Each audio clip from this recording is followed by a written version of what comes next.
peaceful and beautiful and physical and angry all at the same time. Were you idiot, your mind would cave in and your heart would explode within your chest. This is going to be a shame. Here we go! Okay, let's get into this. Let's do this again. As often is the case when we have our man Bunda in here, lots to cover, lots to talk about, lots of opinions, and it became a little too much for one day. So we will stretch this into a second day. Steve Bunda is back. How you doing today, man? Depends. Okay. Still upset with the Leafs. Yeah. But I'm happy to be back, right? Okay. Like, so it's one of those things where I get to have another beer and have Sounds a like chat. John Tavares is going to be happy to be back. We'll see. We'll get into that. Are you serious? Hey! Get out of here. I'm not talking to you. I'm talking to John I Tavares. understand, yeah. We're on social media at Talking Audio. He is at Steve Bunda 91, and we will have another pint here. What'd you grab this time, man? Well, I saw a beer and I thought, it kind of sums up kind of how the Leafs are. But I saw Balls Falls. Yes. Session IPA from Bench. Balls. Yeah, Leafs. Yeah. Sucked. Yeah. A lot. Yep. They fell. They did. So I said, you know what? Nice green beer, can. just a session Nice beer. IPA. Yeah, It's nice session IPA, 4.5%. Yeah. Ready to go. Nice green can. So I'm going to go with that. What did you pull out, Matt? Well, this is the one, as you know, you brought over for me. You're a good egg. You normally arrive with a little something with you, no matter how many times I tell you it's unnecessary. You'll roll in here with something to trade off or something to gift. This is from Wellington. Who I often quite enjoy. It's odd. They have a couple things in the LCBO. Yeah. But every now and then there's something you're like, oh, I haven't seen that before. Like it just sort of pops up out of nowhere. I like their stuff, and it reminds you I'm not trying them often enough. This is a sour, also appropriate for the moment, as I feel a little sour about how things have played out. This is the Easy 10, though. Interesting with this one, I often equate a sour being a slightly lower alcohol percentage, maybe like 4 or 3.5%. This is hanging tough at 5.2%. Yeah. A grape sour. So I'm looking forward to this one. Appreciate you bringing it, man. Thank you. And you know what? Have you had it before? I was going to say I can't take all the credit because it was a gift from one Bonnie Bunda, my mother. She gave me a couple beers, and there was the two She's of those. the good egg. And she brought, and I said, you know what? I'll take one for Maddie. I have had one the other day. Very tasty. It is nice, man. lots of flavor. Eh? It's, Yeah. pretty right good up front, too. Yeah, and kind of like a nice, nice tasting, full of flavor. I wouldn't high call percentage. sour, Yeah, but it right? does have that grape flavor to it, right on the front of your palate, like Yeah. right up front. Instantly, Yeah, I like that. like a grape freezy. Yeah, Not okay. so much. All right. I don't know if we could ever get past like 14 degrees here in the nation's capital. I might be looking for a freezy. Good point. But yeah, as a sour, I wouldn't say this is particularly sour, but as a sour, I like this because it isn't that overly, like really tart, that puckering flavor. It doesn't have that. This is just a nice grape, 5.2% hanging in there, man. Hopefully, you can make up for the lack of sour in the beer for the Leafs here. Yeah. Well, why don't we just do that? Want to drop the myths right away with the Leafs or what? Yeah. Okay. Yeah. Where do you want to start? I think, in a strange way, Bunda, they are getting off easy because after Game 7, no one talked about Game 7. It was immediately, I think Mitch is gone. Mitch is going to be gone. Is John gone? Like, is that going to happen? Austin Matthews didn't score again. Willie got pushed out of the... It instantly went big picture, what's next? I think we have to actually look at this series and go, how did this happen? Like, I think... And look, the reason we're all talking about the fact that they're probably going to be gone is because this happened, but no one is actually looking backwards. It's immediately the more interesting story is who's leaving. Is Shanahan going to be back? Is Brad Treliving going to be back? How deep might the cuts on the roster go? Might you buy out a Domi or a Camp? Or is Morgan Riley on the trade block? And we can talk about all those things. But it was almost like what happened in Game 7 got swatted away to immediately move on to, man, the future, right? Where it's going. If you look back at the breadth of this series, They win game 1. They win game 2. They are up 3-1 in game 3. They blow that lead and then score again in the third to take the lead again. That's that Morgan Riley goal in the third period of game 3. They blow that lead too, go to overtime, and I would suggest, Bunda, they carried the play in the first half of that overtime in game 3 before Florida started coming in waves at the end of that overtime or the second half of that overtime. The goal against, it is what it is, right? In overtime, put pucks on net. It goes off somebody's glove. It's Brad Marchand. That sucks, that rat-faced fucker. It is what it is, right? But that's the moment where this swings. Like, even this Leafs team, with all its demons and all its history, if they hold the 3-1 lead, if they hold the 4-3 lead, if they score early in that overtime and go up 3-0, they will win. They will get through the series. But it falls apart there. Even game 4 isn't terrible, right? You don't score a lot, but they don't either. It's 1-0 until midway through the third period. You're in that game. And then that's where the wheels come off. Game 5 is a disaster. Game 6, they play good enough to win and come home. And game 7 is another disaster. Like, before we start looking ahead and who's got to go and all, man, what did you make it how it played out? Because they were that close at a couple different moments. Yeah, and you do a great job summarizing how kind of game 3 went too, because it's true. Like, they were the better team.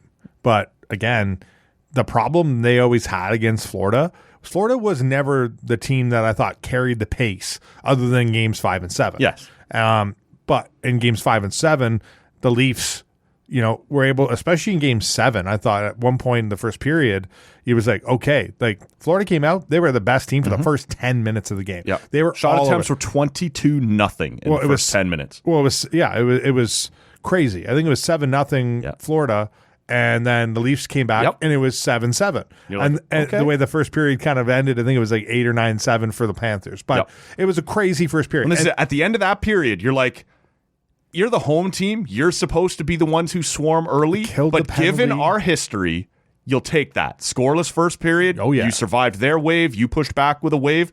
Let's see what happens from here. And I think what bothered me the most about Game 7 was a lack of penalties, right? The only penalty was a puck, was, too many men on the ice in the first period. Yeah. It was, and again, there was a lot that I felt like was let go. It's Game 7. There's going to be. It's true. Yeah. But I go back, like you said, you go back to earlier in the series, and I think what Florida did such a great job of all series long was when they had a rush or a chance or an odd man rush or something, they took advantage of it. Power plays, odd man rushes. As soon as they got a break, they were opportunistic. You bring up Game 3. Well, Game 3 was the Morgan Riley game where 2 goals went off of him, the overtime winner, and I think it was the first or the second goal for Florida. It was the second. Yeah, it was the second goal off of him. Yep. Now he scored 1 to get it back. Sure, but when when you score 3 goals in a game and 2 against your own team, that's a tough stat line. And now Morgan Riley, we'll get to him later because we don't need to talk about guys that need to be out of Toronto ASAP. But that's tough, right? Like those are breaks where Florida took advantage of all of them. Yep. They always, as soon as they had a chance, they said, all right, we're going to capitalize on this moment. That is what a team who's experienced and knows what to do when they need to do it. Yeah. And that's how they won Game 3. And that's, kind of how they kind of shifted the momentum. Yes. Game 4 was kind of a whatever. Game 5 and Game 7, like even Craig Berube, when, after the loss on Game 7 and reporters were asking him, he's like, I don't know what to tell you.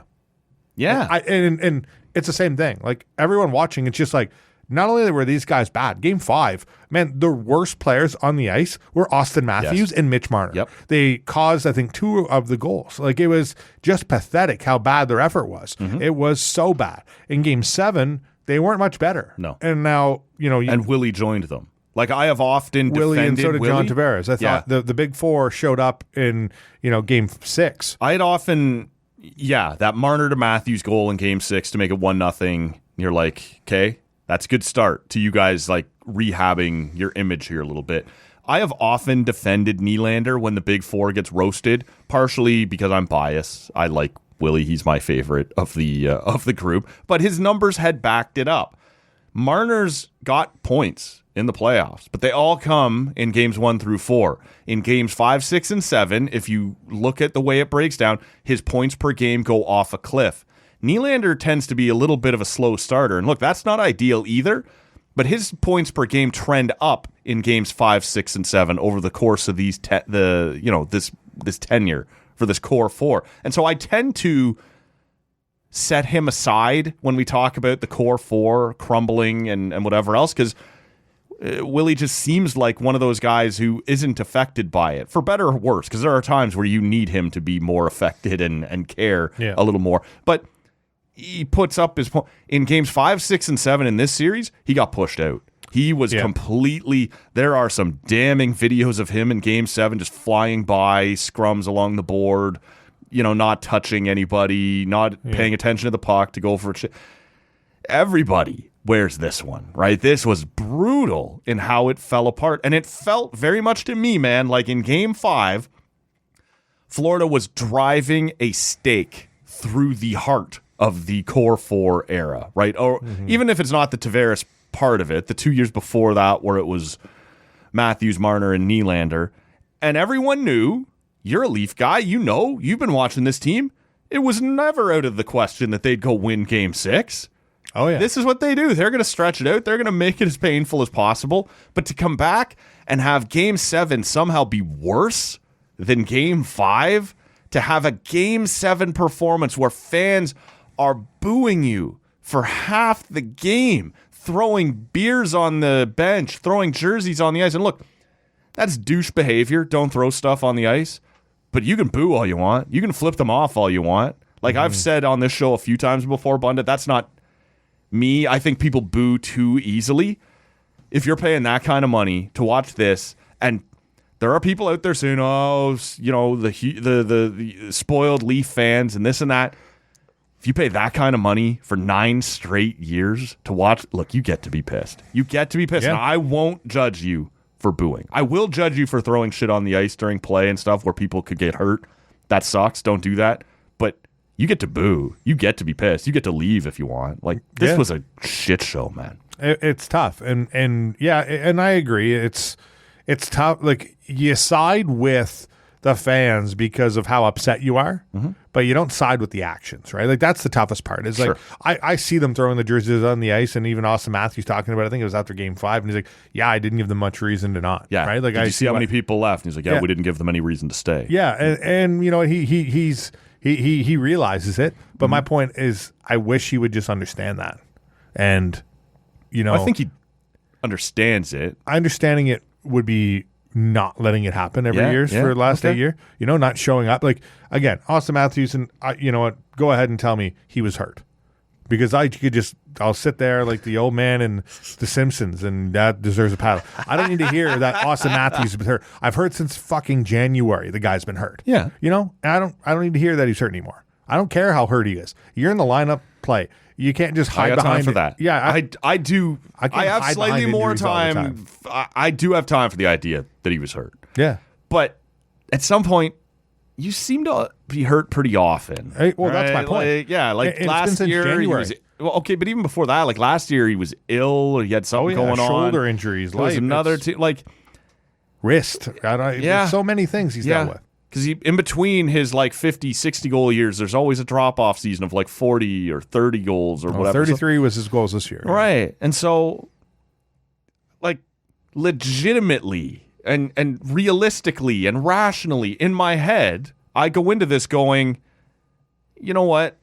He's hurt. I can only demand so much. And yet at the end of the day, you're just like, I don't care. Score. Figure it out. This is what you're paid to do. This year, he was the highest paid player in the league. And so maybe I am being unreasonable to say, I don't give a shit if you're hurt. Just if you're in the lineup, I get to demand that you score. And I tried to frame it properly, Bunda, a couple of weeks ago when I said, look, at no point this year did we see last year's 69 goal Austin Matthews. That guy was never there. We saw a 30 to 35 goal Austin Matthews. A 30 to 35 goal Austin Matthews would have been great in this series. That didn't show up either. Even that, those lowered expectations, that lowered bar, that he didn't reach that either, and that's a problem. Especially if you're the captain and you're going to come out after Game 7 and say too many passengers. Bitch, you're one of the passengers. 1 goal in 7 games. Mitch Marner is skating by the bench saying, wake the fuck up. How about you wake the fuck up? Like, this can't be... That's my point. Yeah. Like last year, remember, I'm sure you saw it. I asked Schreids about this in October, that Amazon Prime series. And Willie got caught mic'd up saying, and got caught makes it sound whatever, but he's on mic saying, stop fucking crying, bro. Right, to Marner. And this felt to me like Marner trying to have that moment for himself, right, where I'm in it too. And if I just turn and yell a swear at somebody, I'll be thought of as a... Yeah, the difference is Willie usually doesn't shy away like you do. You cannot skate by the 4th line and tell them to wake the fuck up. You wake the fuck up. I think it's true, and I think that's my problem is seeing him. He's barely sweating. You know, the guys are kind of ripping on him about that. A lot of people pointing out the dry hair. Yeah, yes. The dry hair. Like, dude, like maybe give a bit more effort. Like, it's one thing if you're going to talk like that, but you need to back it up on guys, and he never did. No. And Mitch Marner's best game of the playoffs I thought he's ever had in his career was Game 1 against the Ottawa Senators. Yes. Since then, I think he was just hanging out. This is it, right? Yeah. Early in the series, he shows up. Late in the series, but he disappears. Even in the Sens series, I don't think I noticed much of him since Game 1. Yeah. Like, here and there, whatever. But like, again, he's the king of, he could show up on the score sheet with like a power play assist here and there or two, and then boom, you think, Marner had about 4 points this series. Well, yeah, but he also didn't do shit. Like, and again, this Game 5. I love John Tavares. Game 5. 1 5-on-5 point in the second round. Not good enough. Matthews, not good enough. No. Willie, not good. Like, they all wear this one. And I think Tavares has done a great job of hiding behind those guys.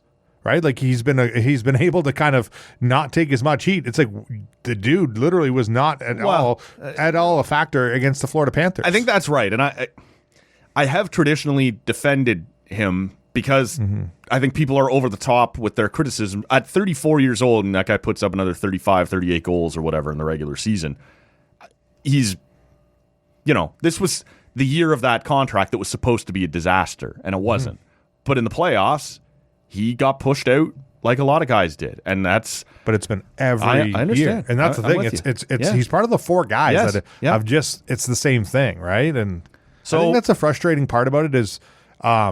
it's not like it's just Marner every year. Not. And it's not Austin Matthews every year. And it's not Tavares every year. Like you said, Nylander has kind of done a good job of kind of maybe separating himself at better moments as being the best playoff defender. Though. Yeah. I mean, out of the 4 of them, you can maybe point as, yes, sure he was. Yes. But the other 3, like, I don't know, like I would say 1A is of the better players in the first 2 rounds of the playoffs was William Nylander. Yes. 1B, C, and D are all 3 of them because I feel like even Marner had it himself, like throwing the puck behind it, like a backhand blind, the sweet pass right up to the middle of the ice. Yep. It's like, cool. What very the hell similar, are you doing? like not exactly the same type of play, but in that overtime winner at the 4 Nations, where he thinks to make a play off the boards on something being rung around that most people don't think to make, right? And you're just like, that's incredible talent. That's incredible skill. Not everybody can do that, and it goes out front to McDavid, and you win the he has that in him.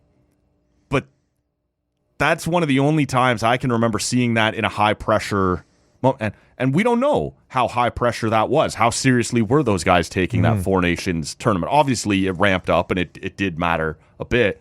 But in Game 7, one of the things I thought, Bunda, as the series went on, Craig Berube was more married to Matthews and Marner together than Sheldon Keefe ever was. And Keefe got criticized all the time for keeping them together. And look, if they're both going through it mentally and emotionally and they're struggling with these moments, you can't put them out there together. Like, if you're drowning and I'm drowning and we grab each other, we're probably both still going to sink. Like, let's grab a stronger swimmer. And it sucked that Matthew Nyes at like league min is the guy dragging them around. Even when he was hurt. Well, this is it. And so I would have made the Marner down with Tavares switch and Nylander up with Math. And one of the reasons, and it's legitimate to argue against doing it, is that at least through this series, for the most part, even with those 2 not scoring, they were defending well against the Barkov-Verhaeghe line, right? So I do understand the idea. When you split them up, they're less effective that way because now Marner's with Tavares and Tavares is only okay defensively. Nylander is with Matthews. Nylander is not a well-regarded defensive in-zone player. So you do lose that element of it, but at least Tavares doesn't appear scared. He's just not able to keep up at this point. And so maybe Marner can help him with that. And then if you're drowning, you cling to Tavares for a second, right? If Matthews is feeling overwhelmed, and fuck you, at $13.5 million, you don't get to feel overwhelmed. But you can grab onto Willie, who's still just like, I don't care. It's just like game 51 of the regular season against, and he's playing a cool, like at least you would have split that element up and not have these two guys who always feel like they can't match the moment looking at each other with no answers. They would at least look at somebody else who maybe feels more calm. Are you with me on that? Like kind of, but my thing is your best 4 players and the highest paid players are the guys that you kind of ride with, right? You have 2 and 2 on a line. You mix them up and they're still not doing anything. You're just kind of mixing it. Like, who do you put on that? Like, but we don't know if they would have done something different. Oh, I know. I'm just saying, who are you putting with Austin Matthews and Matthew Nyes, right? That's what I'm saying. I'd put Willie there. Yeah, but again, just Willie, mix it up, shuffle the deck. Yeah, but Willie also wasn't getting much going. He wasn't, but it's a different look. Like, try something. That's to me, it just looked like this is what we've done all year, so we'll just go down doing it. And now, part of me, I don't know how much this is probably true, but part of my understanding and my thought process here is Craig Berube knows exactly what he has in these guys. And now he's been on the record. Well, but he's been on the record, I kind of want everybody back. Sure, he's going to be the guy that wants to say all that stuff. Mm-hmm. But I think he knew exactly what he has in these guys. And he knew that he doesn't have killers. Like we've heard, you saw him in Game 7 melting down on the bench and screaming at Willie, I believe. I just think he realizes these guys just don't have it. He woke up in the middle of our nightmare. Like you and I have watched this a bunch of times, and I said this. He woke up going, "Holy fuck, I'm in it now." He realizes these guys don't have that killer instinct. He knows Brendan Shanahan's been preaching it for years now of not having a killer instinct. No, that's not true. Shanahan is equally to blame. He is the one who keeps showing these guys faith and keeps bringing them back and saying it will eventually work. He's even made changes, though. He's brought in Treliving. He's brought in Craig Berube. But that was a mess, too. I'm down with Shanahan being He's got to go. I'm just saying he was the one that quoted, I think, after the Montreal loss by saying that we need to find a killer instinct. Yeah. It needs to be taught. Well, these guys have never learned that and never have. No. And if you don't, where does it come from? But he only ends up with Treliving after he and Dubas both bungle that post 2023. Like that's a fucking mess. And now you're left with like who's the best option out of nowhere? Fine, bring in Brad Treliving. Sure, Craig Berube. But I would say Treliving did a bad job. I like his additions. I thought Lawton and Brandon Carlo were great additions. I thought Brandon Carlo was a great addition. I thought for sure. Lawton was too. Tanev. He was great. I like Tanev. The contract is a different situation. This is it. Like Oliver Ekman-Larsson, Tanev is only getting older and older, and you just wasted one of those years. Sure. The Domi extension, no one has given Domi that kind of term. Everywhere he's gone, he has worn out his welcome and had to be moved along, and the Leafs gave him 4 years. Yeah. David Kampf, when you had him for 2 years at $1.2 million per, that's a nice little value deal. And you extend him for 4 years at $2.5 million and double, that's now a disaster. That's not an okay contract, right? And now Scott Lawton is sort of here. I like Scott Lawton, another former Oshawa general, but he's the same guy as David Kampf, he's a little better. I thought he was really good. Steven Lorentz, Yarncroke's got another year left at two. Like I thought their best line literally throughout most of the series. I liked that line too, but it was never going to score. No, but again, that's where, like I said, when you say they were let down, it's like they wasted a year. Who wasted it? It was the big dogs. Yes, that didn't show up. That's what I mean. And I just mean the year is gone. The big four of those guys, if you signed Tanev to 5 or 6 years or whatever the hell it was, I think it was 6. But are you signing Tanev to that deal because you think he's going to score? No, but I'm saying that's what I'm saying. If you give him 6 years. And you already know probably only 3 or 4 of those are going to be any good because he's getting older. One of those is gone. So you can pin a name on who wasted it, but one of those great Tanev years is gone. Yeah. One of the good OEL years is gone. And my blame goes to the top 4 guys. Yes. Like those 4 guys are everything to blame about the losses, not showing up. Yeah. It's the constant, hey, well, he's probably playing not healthy and this, that, the next thing. And like I said, the Shanahan, there's no killer instinct. And I think Craig Berube realized that this series, like that series. He realized, yeah, we cannot rely on Austin Matthews. We cannot rely on Mitch Marner. We cannot rely on John Tavares. And we cannot rely on William Nylander. These guys are not leaders that can get this team over the hump. So now it's, all right, who do we look at? Now you want to look at another guy that's a leader that's been around long enough. Morgan Riley, I thought had just, he's been kind of trailing off. He typically elevates in the playoffs. He did not elevate. He had a few moments, right? Yes, Sparkling moments. Yes. But again, more than not, especially in his own end. Yep. Like very bad in his own end. Kind of soft on a few And that's why they went out and got Carlo, to be his defensive conscience for him. Mm-hmm. And largely, Carlo was fine at that. But yeah, you're stuck there. I'm fine with the idea that you have to get rid of Morgan Riley, but he does have 5 years left, and he's got a no-move clause. Yeah. And you're already a sort of a slow, not skilled defense. And he is the one guy who sort of stands out in that regard. If you get rid of him, and like I said, I'm fine with talking about that. Who's going to move the puck for that blue line? Yeah. Like it's Benoit, no, OEL, a little bit. Give but Benoit he's a some third love. player. He deserves a bit of love. Carlo for his playoffs. is not a puck mover. Benoit had it. Based on expectation, loved Simone Benoit's. Absolutely. I thought that playoff. 5-6 between Ekman Larson and Benoit was an awesome pairing. That was I fine, thought those two guys were usually holding Jake down their McCabe, own. not a puck mover. Chris Tanev, not a puck mover. Like, if you're going to McCabe has a bit hope of it. to score, for sure. he was a disaster in Game 7 too. Though. He was a disaster all playoffs. I thought he's a guy that I thought last year was one of the better playoff performers.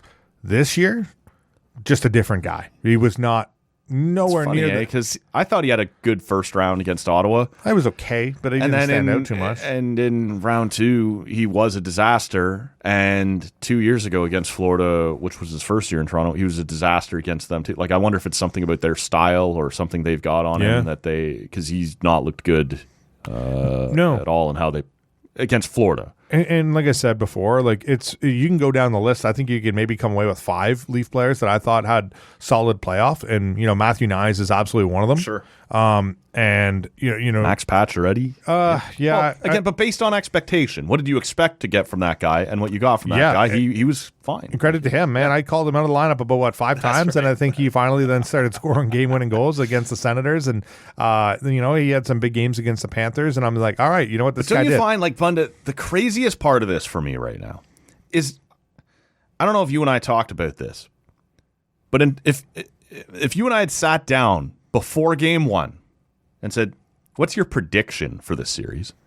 I said Florida in 6. What would your prediction have been before Game 1? I think I had Leafs in 7. Okay. Yeah. So you were a little more optimistic than me. Yeah.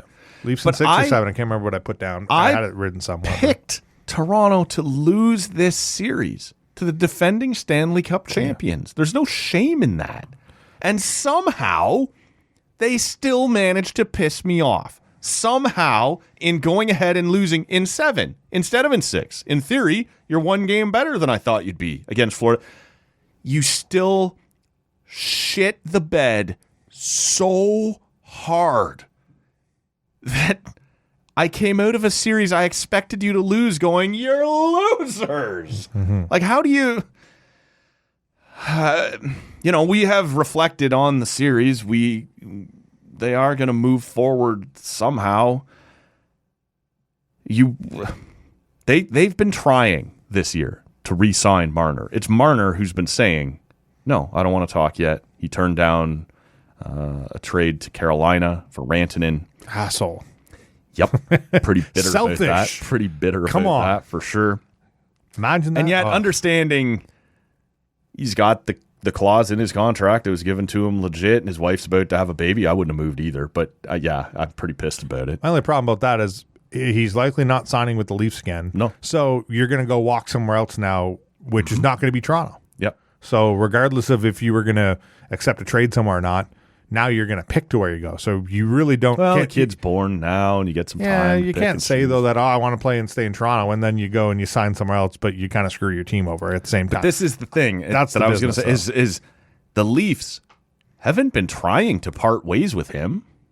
They've been trying to re-sign him, and he said no. It's true. They've been rejecting my angry letters. So for 4. Well, how many years have I been on this podcast telling you the Leafs need to trade Marner? Like, it's been like 3-4 years. But they're not trying to turn the page, Bunda. They're trying to run it back, and he's the one who's saying no. And look, maybe now, after another playoff run, another bad Game 7, they would turn their back and walk away. But up until now, whatever happens from here, like, there will be Leaf fans out there saying you're better off without him and good for the team for walking away. They didn't try to walk away. They have been trying to re-sign him, and it's been him that has said no. So they have learned nothing. It's tough when you put him in a spot where he has a no movement clause, like you said, and he can decide where he goes, and that's the situation, right? That's what's the toughest part. But they're still trying. Oh, are they? We don't. Yes, I don't we know. do. They've tried we hear all a lot. years. Well, I don't know. I think we hear a lot, but my situation is you're now going to be in a spot where unless you can find a team that wants to trade him for his rights before free agency. Maybe you get a third rounder or something. Well, yeah, or a prospect that's pretty highly regarded. I doubt it. I know. It's a tough spot. Yeah. But it's better than He's zero. leaving and you're it's better getting than nothing. zero. And I look at somewhat. Well, I mean, I love Rantanen. You know what I mean? Yeah, that would have been awesome. But again, it's what options are you left with here? I don't have any None answers now. Other than he's probably walking away. Like everyone's trying to draw the comparison to the Tkachuk trade. Matthew Tkachuk had a year left. Well, that's a problem. That's right? how And they that's got why- Huberdeau. Now, that turned out to be a disaster, but at the time, most of us said, man, good job. Like, you managed to salvage that. You got Weegar and Huberdeau for Matthew Tkachuk, who had already said he's going to walk. That's a pretty good trade. Now, Huberdeau, that deal's turned out to be a disaster, but that was with a year left. And Well, they should listen to me a couple of years I ago. agree, Bunda. We all should be hearing you more. We should be listening. I think my biggest problem with the whole Marner situation is that Would you take him back? no. No. I mean, take him back, sure, but at what cost? You tell me. I don't know, $8 million maybe. Yeah. But So no. Because he's not taking because someone's giving him $5 million more a season, least. and go ahead and take him. This is it. San Jose, Anaheim, Chicago, Utah, $14-15 million offers are coming that guy's way. Yeah, and you know what? And legitimately, like, Sure. he'll help those teams get to the playoffs. This is a very talented player, 100-point winger, defensive conscious. Put him with Bedard. Put him with Celebrini. Put him... I have no idea what the hell they got. With Logan Cooley in Utah. The Mammoth, so cool name and cool logos, great kits. I loved. I was really disappointed it wasn't the Utah Yeti, but you know what? The Utah Mammoth, I'm down with that. He will, like, what just happened in Toronto has not damaged his UFA value 1 cent. There are teams desperate to get star power. The whole league's got cap space right now as it moves up, right? He can leave. Like, he's not taking... I just wonder the effect on him though now, right? Like he's very obvious, and I think you saw him talking post game, and he's answering questions like that. Where is he at? Like he's always, I love Toronto. I love playing here. They took a kid on, a little guy. Yeah. It's like you didn't take a chance. You were one of the best fucking players in the draft. You were going to go top 5. So listen. This is something where no matter how small you were, it's not like you were a 6th-round draft pick that you've busted your way in the Leafs. Yeah. You were a highly Funny to touted rewind prospect. history, though, right? Like, that was Babcock's first year in Toronto, and he was at the draft with them. Yeah. Mark Hunter was part of the Leaf staff. He'd also been part of the London Knights staff, and he was the one who was saying, take Marner. Yeah. You want Marner. Yeah. But they were prepared to take Noah. Babcock was pushing for Noah Hannafin or Zach Werenski. Yeah. Now, you're worse off if you end up with Noah Hannafin. I'm not sure if you're worse off if you end up with Zach Werenski. Dylan Strome was right there in that mix at number 3, big center who didn't work in Arizona, didn't work in Chicago, but has found himself a home now in Washington and is performing there. There's a lot of interesting layers as you go back through history and start peeling it back. But Marner at 4th overall, like you said, a small kid, a Toronto kid, shows up. I just feel like he was acting like it was a big deal. Yeah. And it's like, no, you were supposed to be a top 5 pick. Right. You were a guy that was highly skilled, highly touted coming out of the OHL. But I look at it in a sense of he was always a Toronto guy, right? Yes. London Knights, Toronto, like he was all about being in Toronto. Right. What's his mentality going to be like when he signs a $14 million contract with Utah and he's got to move his family across the damn country? and be in a spot that doesn't really care about hockey. Like, is he really going to be a 100-point player anymore when he's got not really anybody around him? Chicago's a different situation now. Chicago's a big market, yeah. Big market, but it's not as far away. But you bring up all those other teams; those are far a different. Like, those are teams that were maybe he'd be better there. Yeah, less pressure. But is it the pressure? I don't know. He also realizes, am I going to be a star anymore? Like, I think half of the reason he's a star is he's a Toronto guy. Can I throw you a curveball here, Bunda? I love curveballs. Hit me. What do you think the odds are that to reestablish himself, he'll take $5 million and go to Tampa, $3.5 million go to Florida or Dallas, Colorado, maybe a little embarrassed about what just happened with Rantanen, go 1 year. I think Down Goes Brown called it the Paul Kariya plan, right? When he left Anaheim and went to Colorado for a year with Solani. Yeah. And he ended up being hurt, so it didn't work out in the year after. They bring in the cap, so it never really pans out. Do you think there's a chance that he, after developing this reputation in Toronto for that really hard negotiation and he goes, see, it was never about the money.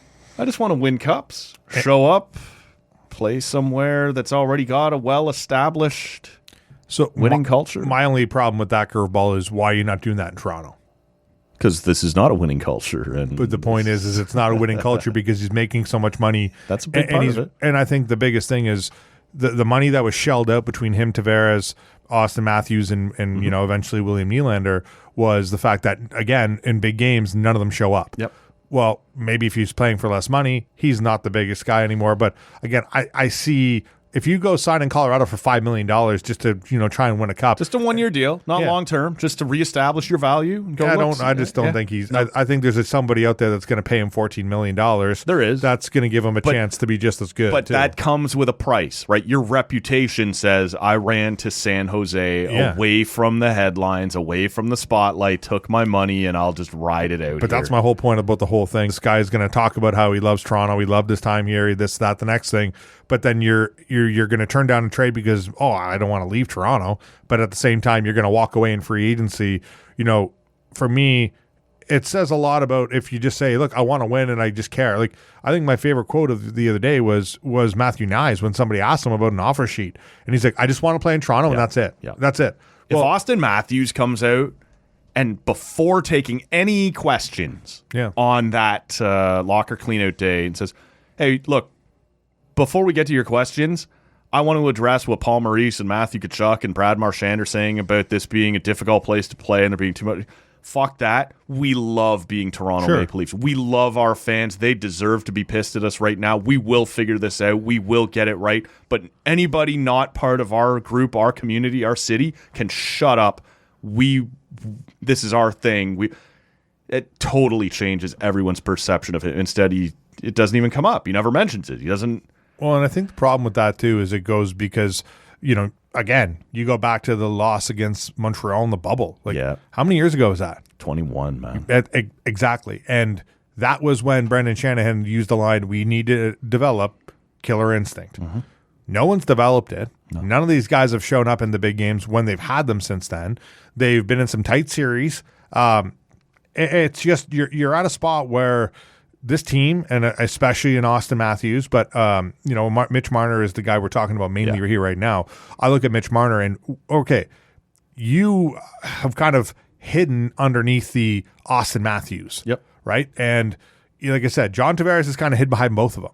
And William Nylander, again, he's been flashy on and off throughout most of the playoffs. Again, out of the last 5 years, I'd say the most playoff success has come from him, right? And it's tough when you have four guys that you're paying big money and none of them show up in those big moments. That's my point of, you could switch lines up. Well, yeah, but all four of those guys aren't going. So you switch things up, get a different look. Maybe they eventually get going. But I look at it now as moving forward. And Marner is a guy where, okay, you have absolutely never had anything going for you. Your playoffs have been terrible all along. Matthews, first round, okay. Even early on, he would sort of be like, he wasn't scoring like he did in the regular season, but he would show up a bit, and that has faded. But some of it's been tied to injuries. Yeah. Some of it, it's a tougher discussion, but I get why fans are. You don't hear much like that about Marner, right? No, it's not, oh man, he's been injured.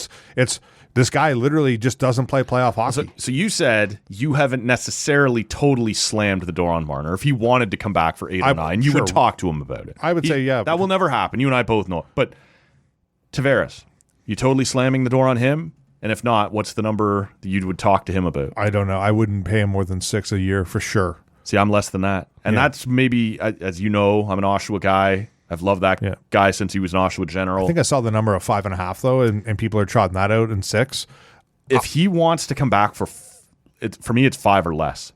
Yeah. And you hold the hammer on that guy. You have to use it because he already went through the bullshit of leaving the Islanders and everything that went into it and being booed for it and being the guy who came home. You've set up your family here. You've set up your kids here.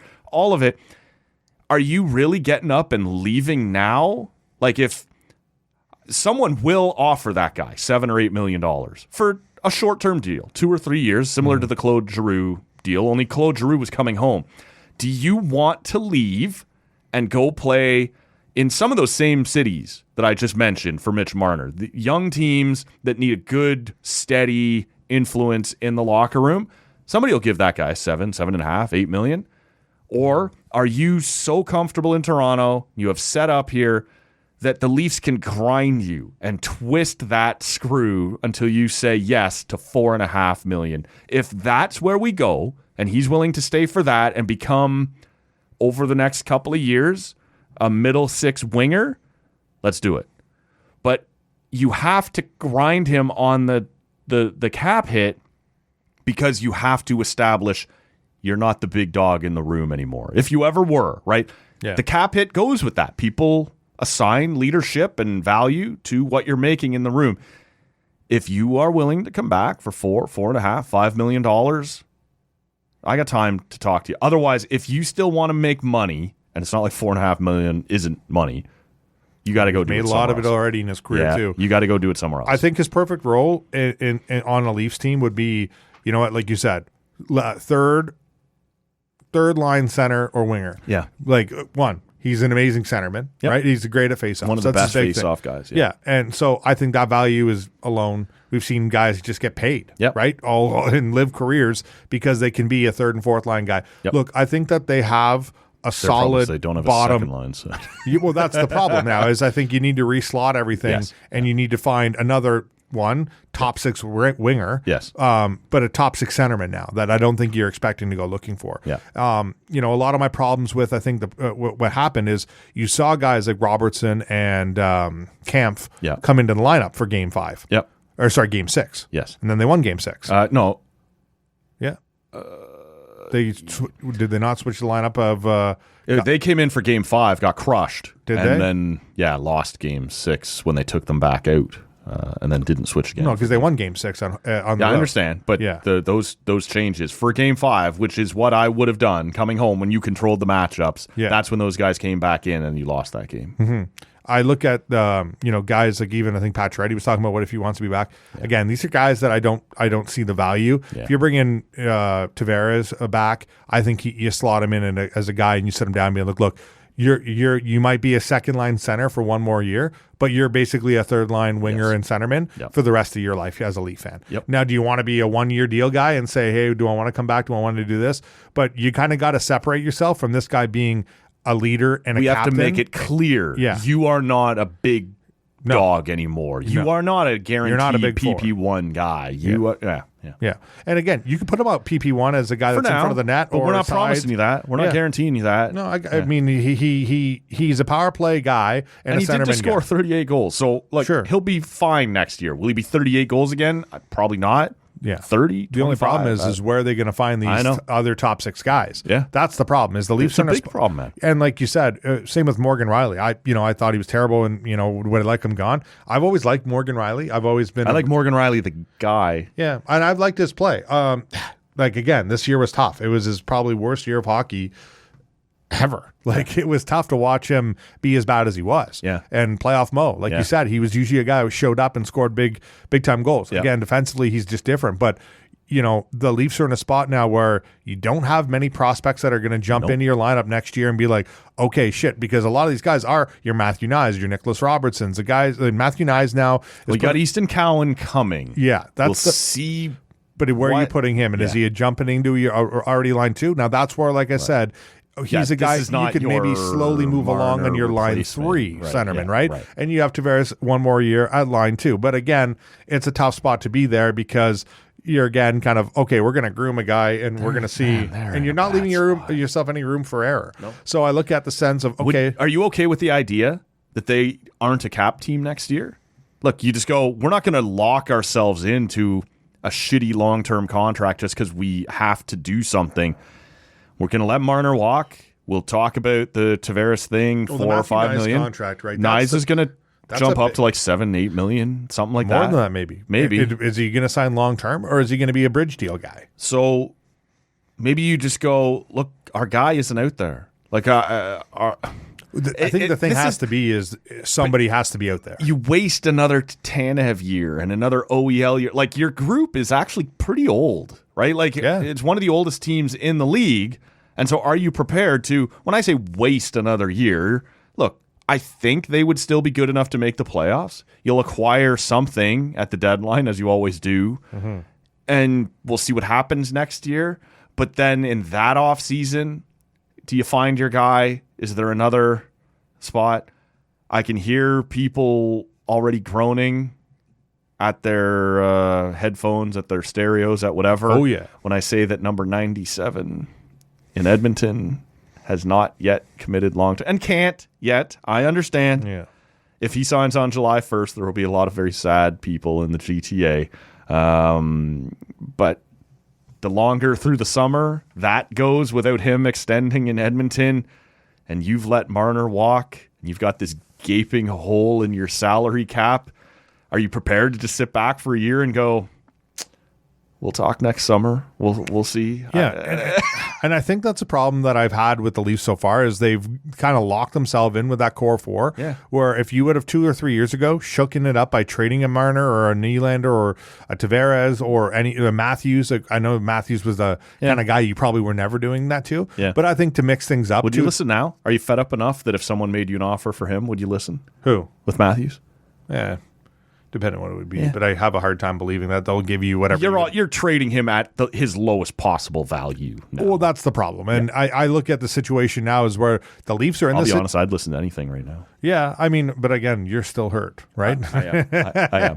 That's what this whole show has been, man. You know, your girl has dumped you, or you just got fired from work, and your buddy comes out, and you're like, let's go have a beer, we'll talk about it, right? Well, and instead of it being, let's talk about our feelings or whatever, it's like, fuck that bitch. Like, she doesn't know what she's missing out on. And and again, the frustration has been the small ads. Again, I look at this as it could have been avoided because now Marner's likely going to walk for nothing. Yeah. Tavares, depending on what he signs for, is a different spot, and you're left replacing a top 6 winger and a guy that you're going to have to shift around again. Pacioretty, I thought he didn't add super value towards the regular season, especially because he missed so much of it.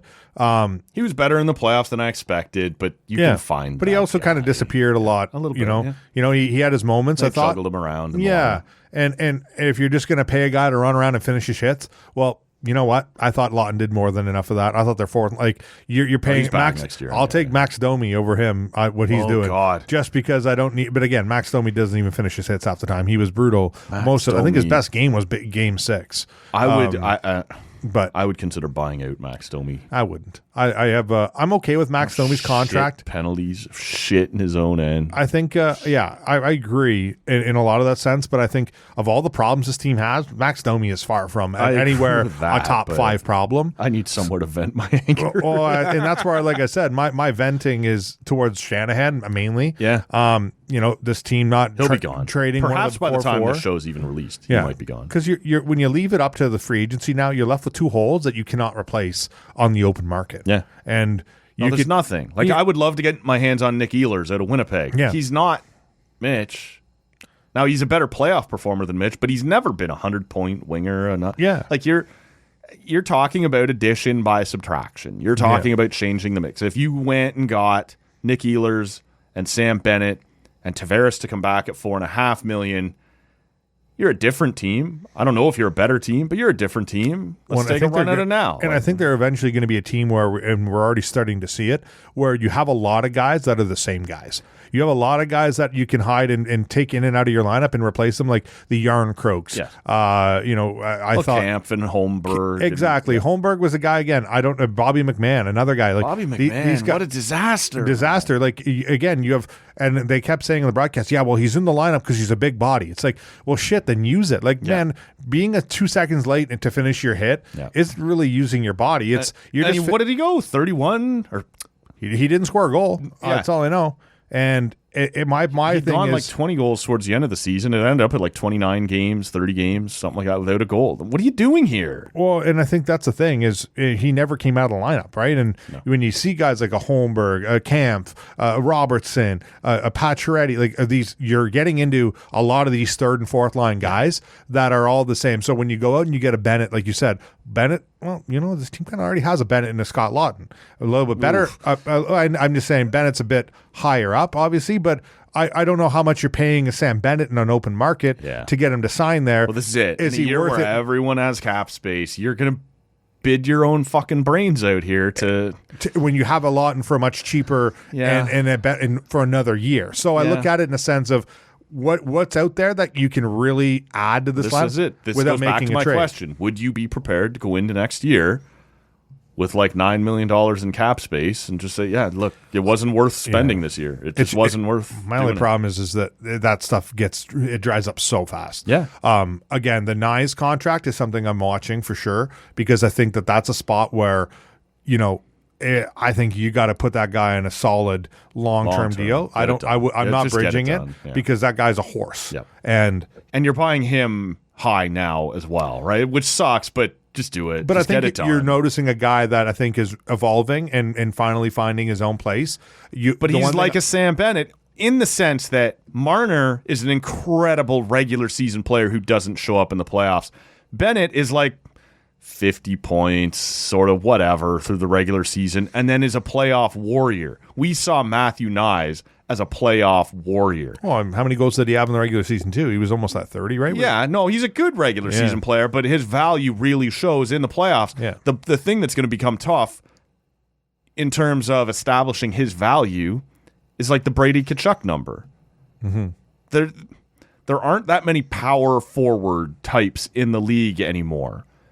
Are you prepared to pay Matthew Nyes more than Brady Tkachuk, who I believe is making 8?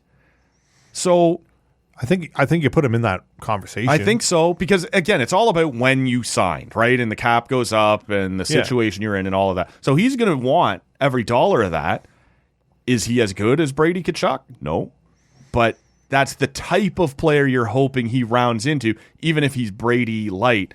And you have to do that now because, like you said, if you bridge him for 2 or 3 years at $5 or $6 million, and the cap has exploded that much further for the next 3 years, and he has established himself, now you're probably paying him 10, 11. Just do it now at 8 if that's what it's going to take, and get it done. Mm-hmm. No, man, it's so.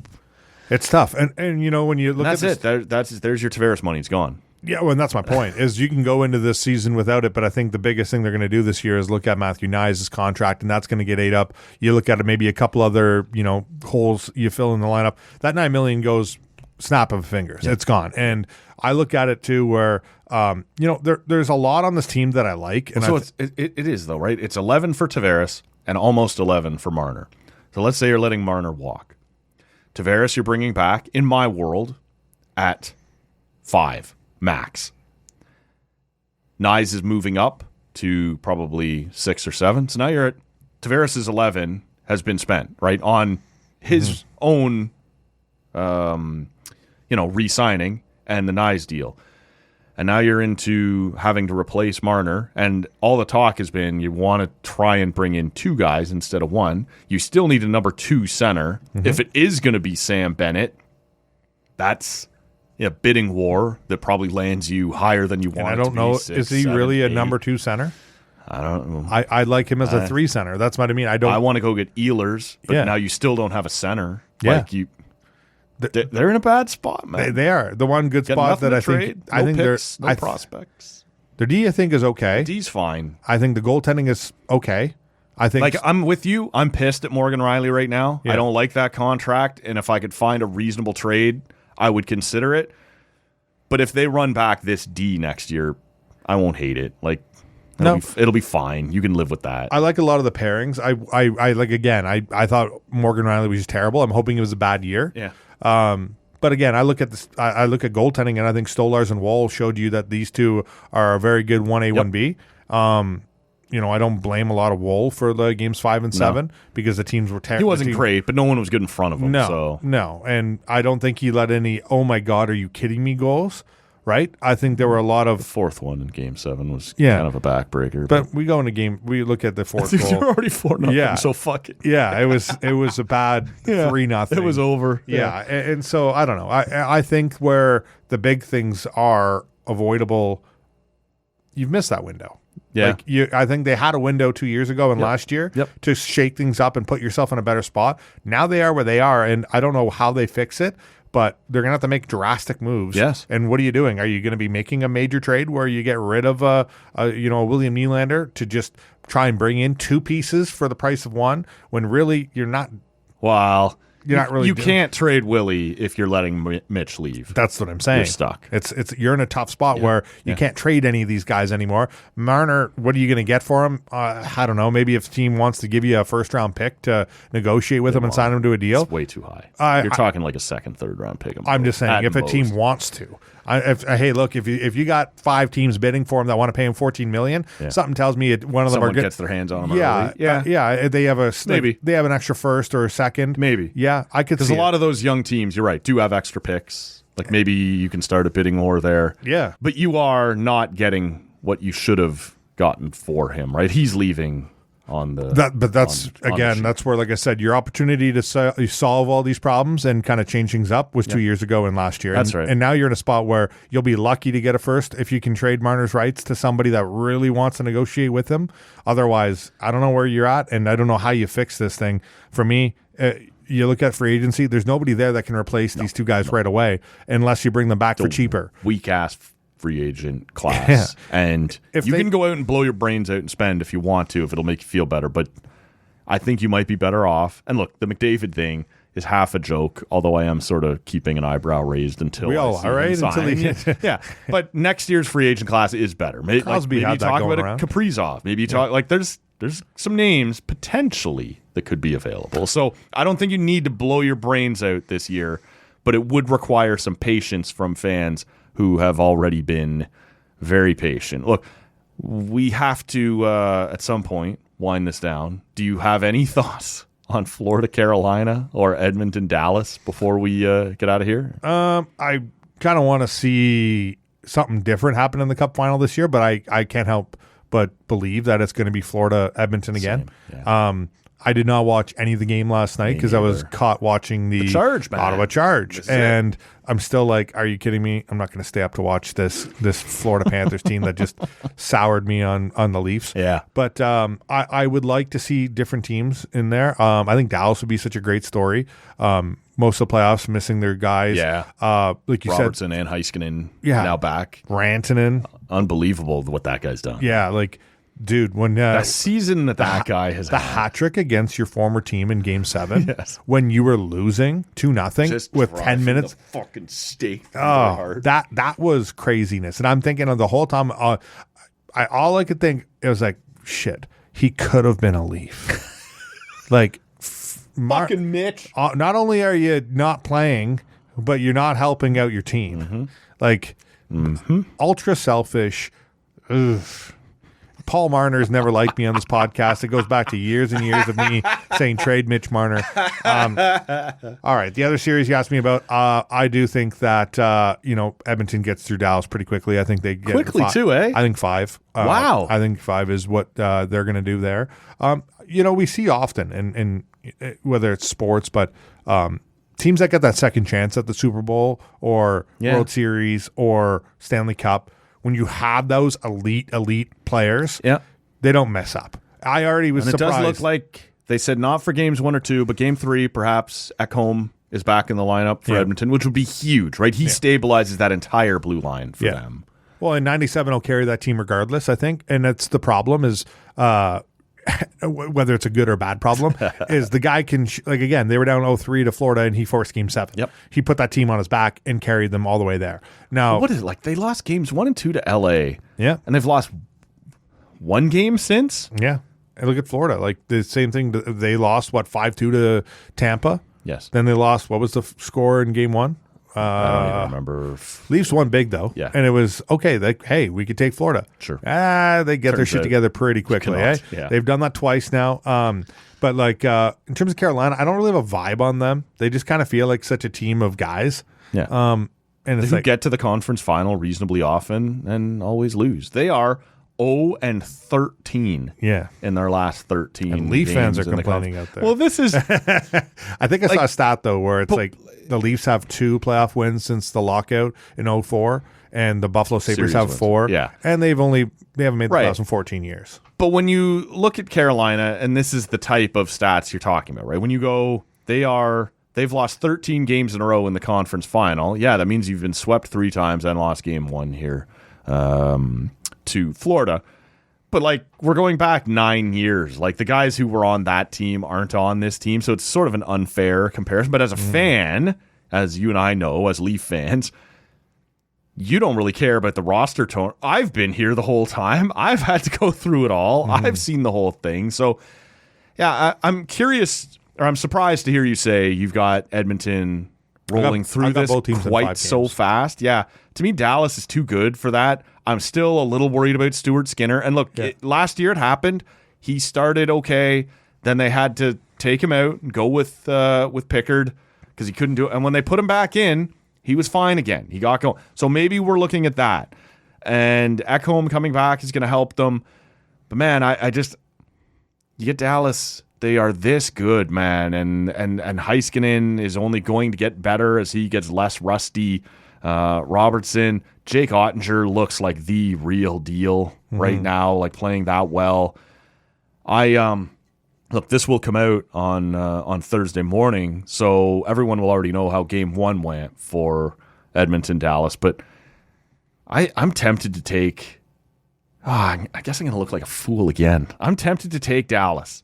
I took LA in round 1 to beat Edmonton, and they got up 2-0, and you're like, And then it was like, yeah, go fuck yourself, and slapped you away. And that. Can't bet against 97. I man. know, man. It's tough. I guess. Yeah. He's in that era where I think he realizes how close he was last year, and I think now it's a spot where, and both teams, I think, are in that. Nothing against Carolina and nothing against Dallas, but I think both teams just know how to get it done now at this point.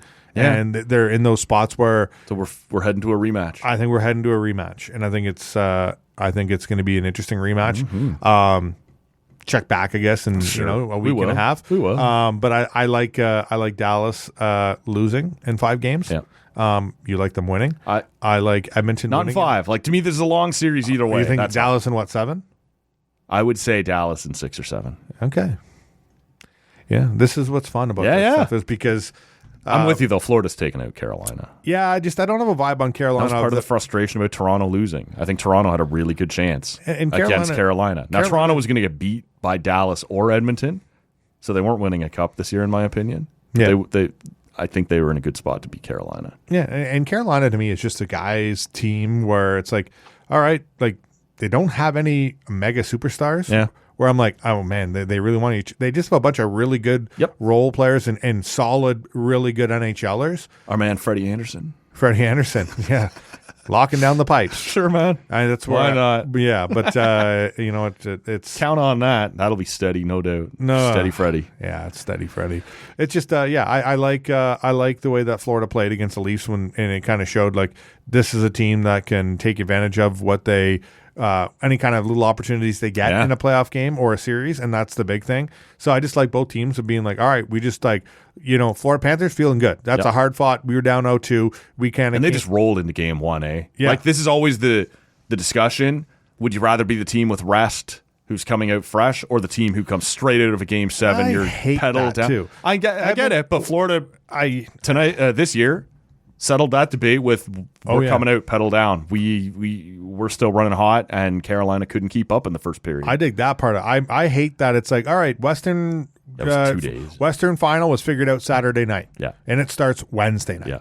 Well, the Eastern Conference Final, we didn't figure out till Sunday night, and they started Tuesday. Yep. I hate that. What the hell is that about? It just bothers me so much. If I was Florida, I'd be a little pissed, but then I won game 1, so fuck it, I don't care. Yeah, I know they're running off adrenaline, and that's all what about people TV, say. right? It is. But I just was like, why wouldn't they have that reversed in a different way, or set it up where you know what? These are teams that you want to see their best players play, and give them that extra day rather than having a day off in between. You know, it just bothers me a bit.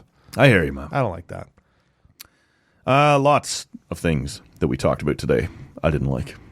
Most of them in blue. We'll see what's going to happen here. Mm-hmm.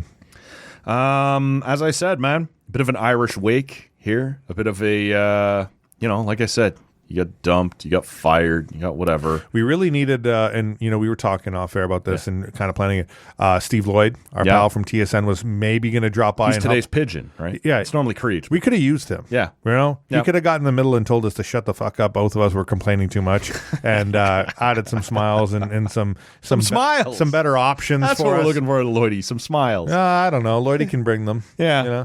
But, we could have used them because this Irish wake was within the next couple of weeks, man. We are releasing for the first time ever a Tall Can Audio beer. Okay. I know you're going to be kicking around for that. I know you're looking forward to trying it with us, being there on the day that it gets unveiled. We'll say to the good listener, stay tuned because the month of June is going to be fun on that front. Our 10th anniversary beer. Bunda, you are one of those guys basically from the pandemic on have been a regular here. It sort of started, we were all stuck at home anyway, so me, you, and Creech were talking about fights. It was like one of the only sports happening. Mm-hmm. And since then, you've been a regular around here. You are a go-to guy that I tag in. So through the second half of the existence of this show, you've helped keep us afloat, man. Appreciate that. And I'm looking forward to trying our new beer with you here coming up. And to you, hopefully being a part of, I'm not going to promise another 10 years. We'll see how many more years this show goes. You're already thinking about early retirement, eh, Matty? Is it those Leaf bought? This is it. I can't do this every spring. It's too much, man. Maybe this will become a Carolina Hurricanes podcast. That's why you got to mix in more episodes from the lake, so that way you can level your head up, right? Yeah, feet up, and you can do it from the out in the sun, out in the boathouse. Yeah, right in the boathouse where you got the backdrop of the buddy trying to go back and forth on a cigar boat this again. Is it, man. For sure. But appreciate everything you've put into this, man. And for the good listener, stay tuned for more details on the 10th anniversary Tall Can Audio beer, because it will be here within the next couple weeks. And Bunda, you'll be amongst the first to try it, man. Looking forward to it. I would say I call first pull, but I don't think I deserve that. So I'll go like one of the first. If there's a draft, I want in the top 5. Okay, I think we can allow that. I think that's got to happen. Rob, better relax. Take a step back. Yeah, exactly. We'll wrap this one up here, man. Thank you so much for doing it. Like I said, a bit of an Irish wake, bit of a cope session, whatever you want to call it. I was glad to get this out of the way with you, man, and we can vent our frustrations. Thanks for asking me to be back a couple days in a row here. Yeah. But also just for always asking me to be on. It's fun. Yeah. It's good. I like beer. Sure do. I like sports. Yeah. And sometimes we mix in some rock music and some other some stuff, music and talk, some Red Blacks and a lot of the extra stuff. And the fights are always fun. But thank you for always having me on, and I can't wait to taste that Tall Can Audio stuff coming at you. Right, stay tuned for that. We are on social media at Tall Can Audio. He is at Steve Bunda 91. We will wrap it up here. Thank you so much for listening, and we will see you probably Monday. See you then. I thought it generally sucked. I didn't think it was a specific suck. I thought it was like an all-encompassing type of suck. So, we're going to try and rectify that. But for right now, I'm going to be pretty pissed about it.